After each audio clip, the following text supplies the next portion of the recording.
What's going on, brothers and sisters? It's GL Jake, and I'm back today with another game review.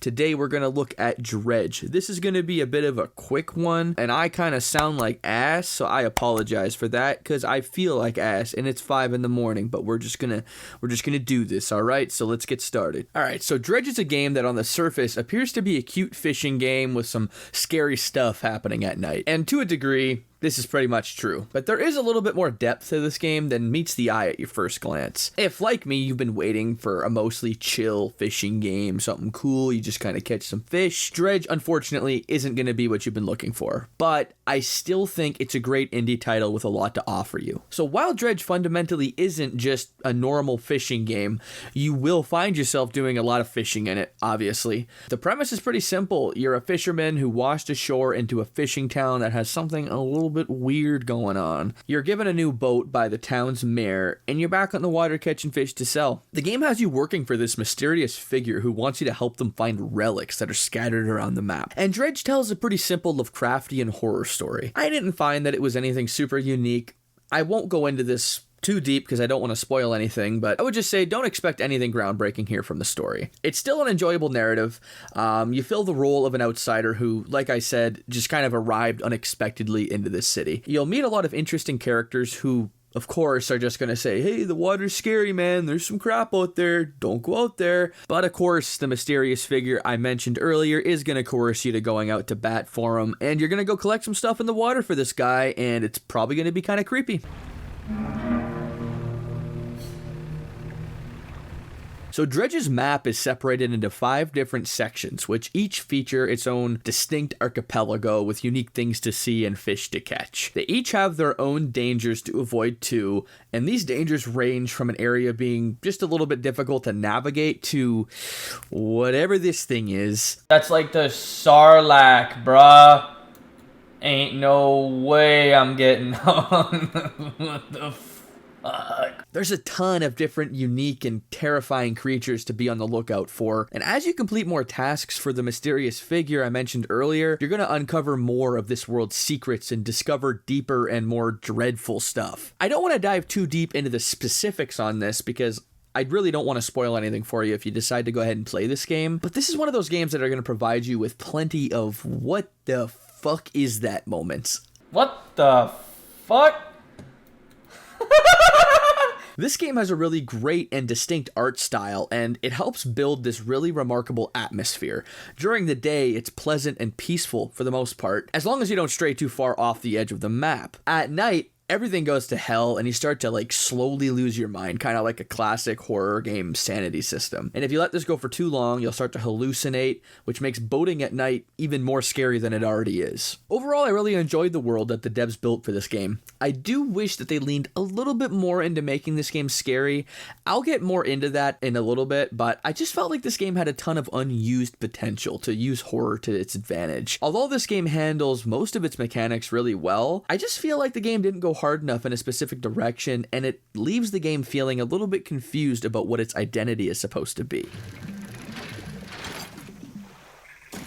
So Dredge is a game with a bunch of different mini-games, fishing mini-games for the most part, and the game is essentially just a bunch of these little mini-games glued together into one package, glued together by a Lovecraftian horror narrative to be more specific. And these mini-games are really great. I found them to be fun and engaging, and the game includes enough different variations of the mini-game that it doesn't get boring and repetitive like it does in other games. This really is one of the best fishing mini-game games you'll ever play. You're basically just pressing one button and trying to time it correctly to speed up your fish reeling in. Certain fish types trigger different mini-games, and some are more difficult than others. Dredging by itself has its own little mini-game where you're trying to avoid having your marker end up in a gap, and they all just feel like little tiny rhythm games, and I thought that was really cool and really fun. I do have one issue regarding these features though, and it isn't really an issue with the feature itself. Like I was saying before though, this game feels like it struggles a bit with what it wants to be. Don't get me wrong, I think this is a pretty great game, but this particular problem really grated with me while I was playing through it. I just described this game as a bunch of mini-games glued together with a horror element, but I really think it should be the other way around. I think they should have spent more time honing in on the horror aspect. It should have felt more like a horror game with little mini-games scattered throughout rather than a game that is lost in deciding whether or not it wants to be a horror game. And the result is just that it feels a little bit half-baked in its approach. The game has a great style and handles the few horror moments really well. I just felt like it wanted to give me more of that during my playthrough, but it was too afraid to. This doesn't ruin the game, and I still say it's totally worth your time, especially if you can get it on a great sale. I just kind of see it as an example of spoiled potential. So progression through the game's story is handled with a fairly hands-off approach. You're never really told exactly what to do. Instead, the game just points you in the right direction and lets you kind of put the pieces together when you arrive. I think this is a great approach. It really adds a nice exploration aspect to this game where you're meeting people and doing things just because you kind of want to check it out. And I think this is, like I said, a really great approach. Progressing through the leveling system for your boat and equipment, on the other hand, was something that I found to be a little tedious and monotonous. You upgrade your ship's cargo space and health by dredging. So basically you'll need to search through wreckage to find items to craft upgrades. This system is nothing remarkable, and I actually thought the dredging minigame was pretty fun, so it doesn't really get that repetitive, and it forces you to take extra time exploring, which, like I said, is another fun part about this game. But the way that you upgrade your gear, like your boat engines and your fishing rods, was much worse for me. So to be clear, you do dredging to get parts to upgrade, like your hull and how many fishing rods you can have installed, for example, but you need to do something completely different to actually get different types of fishing rods and different engines and stuff like that. And you do this by acquiring research parts. And I just didn't understand this aspect of the game. Maybe I'm just a dumbass, but I didn't get it. You get research parts in a bunch of different ways, but most commonly is just by completing quests. So here I am trying to get research parts to get some upgrades for my boat. I come across someone who is quite literally living in a castle with a fucking antenna on the top of it, and they're called a researcher. Like, they're called a researcher, and I do this long and tedious assignment only to discover that she won't give me research parts for helping her. I thought that was just crazily annoying.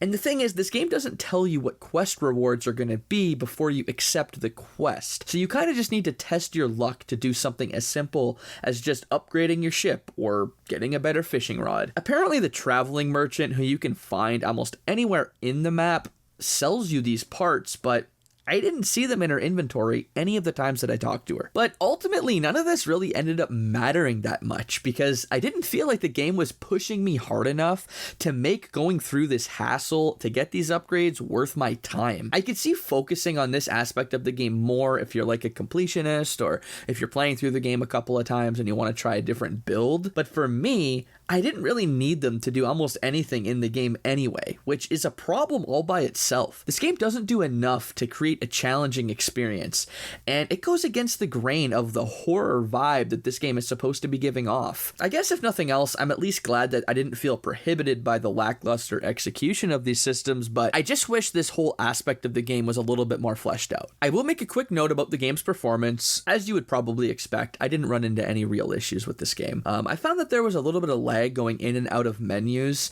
but this seemed to resolve itself the longer that I played the game, and other than that, I didn't have any performance issues whatsoever, so you don't really have to worry about that. What the fuck is that?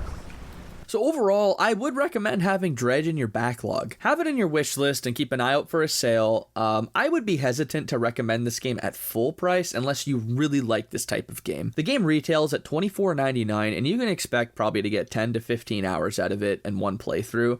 It took me around 8 hours myself, but I didn't focus a whole lot on completing a lot of the side objectives. Like I said, for such a short playthrough, I'm not really sure that the value proposition is going to be there for a lot of players at full price, but if you like what you see here, I wouldn't be super scared to jump in and grab it because it is a pretty fun game. Despite its flaws, I really enjoyed my time with this game, so if you can manage to pick it up on a good sale, maybe 50% or so, I would recommend getting it because I think it was fun for that price especially. Dredge is a great game, I think. It's a really unique experience that few other games have offered before. I think that's its biggest selling point, to be honest. It mixes a ton of great elements from other games to make a super fun and unique experience, even if it is a little bit short. It stumbles a bit with its very various progression systems, and it struggles with establishing an identity early on. But regardless of those issues, it's still a really nice, fun indie game by day and a Lovecraftian horror story by night. So if that sounds like something that you would like to play, Dredge might be the game for you.